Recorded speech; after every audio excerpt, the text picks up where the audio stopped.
UFC 300 delivered on all fronts, from Figgy all the way to Pereira. Every single fight delivered. And we're going to go through the 5 ways UFC 300 changed the UFC forever going forward. From new eyes to the sport, to Max Holloway shocking the world, to even showing that somehow Conor McGregor is losing his relevance. I know that might shock you, so sit back, relax, and let's get to it. Number 1, the eyes on this card. Now obviously the UFC is big. The amount of mainstream appeals it has definitely varies, because there's a lot of people that only tune in for the big cards. We're talking Conor McGregor, Izzy, Khabib, only the big fighters, and most of these people don't even know that the UFC puts on an event almost every single week. And obviously this event was garnering so much attention, so much promotion, that of course all the casual fans were going to watch 300 because it was the greatest card of all time. But what a lot of people aren't realizing is how much attention it is actually getting on social media. Now I'm not going to get into everything with the UFC's partnership with ESPN, but them posting all the clips and knockouts is way bigger than you think. The amount of times ESPN Bleacher Report posted Max Holloway, you have no idea how many casual fans, the people who didn't even know about the UFC, stopped and watched that clip. It's pretty human nature, to be fair, to want to watch someone get beat up like that. We're going to get more into the Max Holloway thing later. And if you don't know, in Europe and Asia, a lot of people get the cards for free. I know everyone in America just went, yeah, but we get the cards for free too. But a large part of that is because of the time zone, so just to get people watching it makes sense. But the reason I bring that up is because the co-main event featured 2 Chinese fighters fighting against one another. Everyone knows that China is one of the biggest countries in the world and are known to absolutely worship these celebrity idols, from Kobe Bryant to almost every musician that went there. All of the fighters on this card just gained fans from millions of people from China without even realizing it. So between fans in America, fans of other sports, fans in other countries, and from Max Holloway to Alex Pereira to Yuri, it's safe to say the UFC just grew globally for the first time really since COVID. And that's just going to bring more eyes to all of these other events. And with Conor not being the star of that, that's huge. But like I said, we're going to get more into that later on. So every event going forward from here on out is going to be huge. It really sucks that 301 is probably going to be the worst pay-per-view card of the year. So be it. Let's move on to number 2.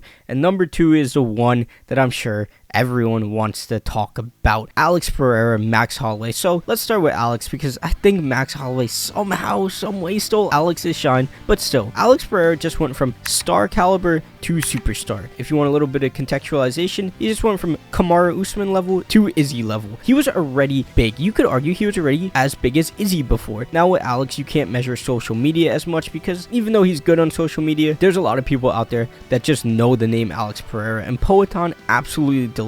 From hold up, let me cook, to knocking him out right after that, to everything Jamahal said in the build-up, which wasn't even that bad, but Pereira took that personally. He delivered in one of the most stone cold ways possible, and seeing him in the back warming up, he was not worried in the slightest. And to talk about how Pereira changed the UFC, I think for one, by not taking that break, he showed fighters that you shouldn't always just look for that way out and look for that break in the fight, especially if you're pushing someone backwards. But that's obviously not how he changed the UFC forever. There were fighters that did that before, but what he did show people was that you don't need to have some insane, crazy personality in order to become a superstar. All you have to do is fight, have exciting fights, and just be an absolute badass, and people will watch. I mean, Poatan's shtick is definitely cool and all, but imagine he did that and went out there and got knocked out. And even now they're censoring him getting knocked out over Izzy. They're rewriting history right before our eyes, and honestly I don't think anyone's even complaining, because between the walkout to the fight to the stare down to the build up, he's showing everyone that, hey, there's another way to do this instead of forcing trash talk, which is so cringe and such a big issue with UFC fighters. The forced trash talk is getting way out of hand, and Colby is like the complete opposite end of the spectrum of Alex. So moving on to Max. Simply put, what do you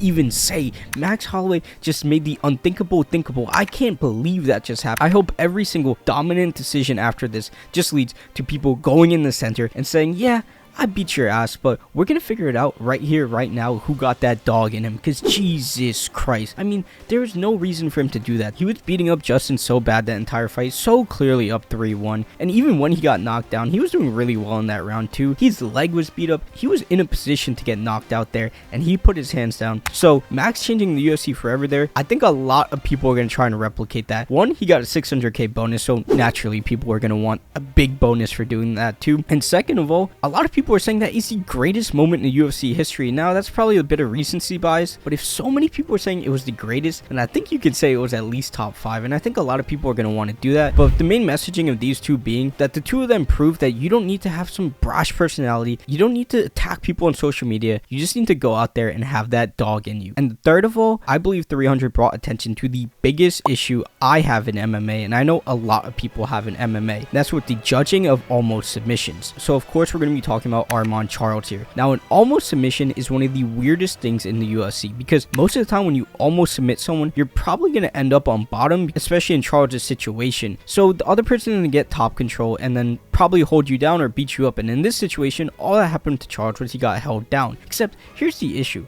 An almost submission in my eyes should be viewed as a knockdown. If Charles had knocked Armand down in that round and Armand sat on him, Charles probably would have won the round. But Charles almost submitting Armand isn't going to guarantee him a victory of both round 1 and round 2. To me, that's a massive issue. I know a lot of people are talking about this in the hardcore UFC sphere because the judging on it is so inconsistent. Now on this fight, you really could have put it either way, except the fight itself looked weird and no one knew what to think of it. Charles almost put him to sleep twice, and that doesn't get rewarded. Now you could argue that Armand should be rewarded for getting out of it, but do you get rewarded for recovering from a knockdown?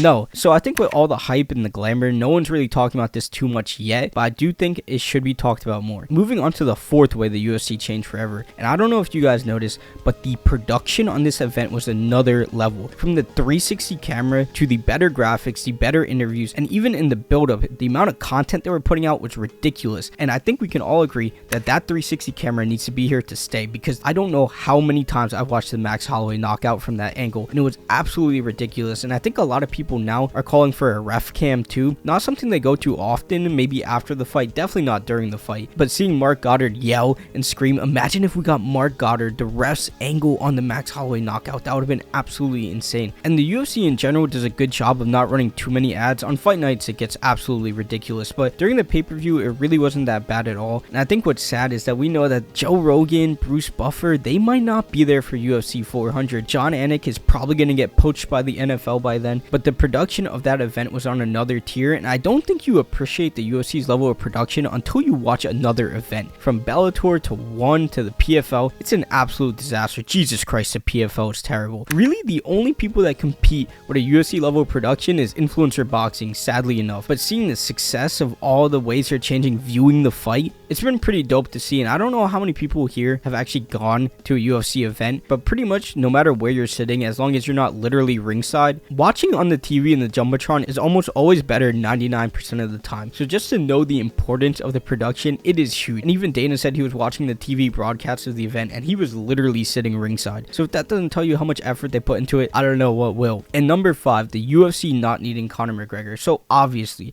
I hear you typing, UFC always needs Conor McGregor. Conor McGregor is the biggest star in the UFC, yada yada yada. Yes, of course, obviously he still is the biggest star in the UFC, but this event is garnering so much attention and got so much talk afterwards that people are legitimately talking about the Max Holloway and Alex Pereira knockout more than they're talking about Conor's return. And that's legit. Between the Reddits, the Twitter, the Instagram, the Conor McGregor return has been completely overshadowed, and I think now it's really clear that when Conor leaves, it's not going to be this huge sad thing. They've been without Conor for 3 years and been absolutely fine. I think a lot of people thought that the UFC was always going to need Conor forever, but now with that many new fans watching 300 and seeing just what a UFC quality fight is on a normal night, which obviously it wasn't, but if that was their first event, they're going to think almost every UFC event is going to be like that, because they probably didn't know the names of any of the fighters and somehow every single fight delivered. So if you enjoyed this video, why don't you check out this one on the UFC fighters that fell off the worst, and leave a like, subscribe, and don't forget, we're just getting started, we're going to stay consistent, and I'll see you in the next video.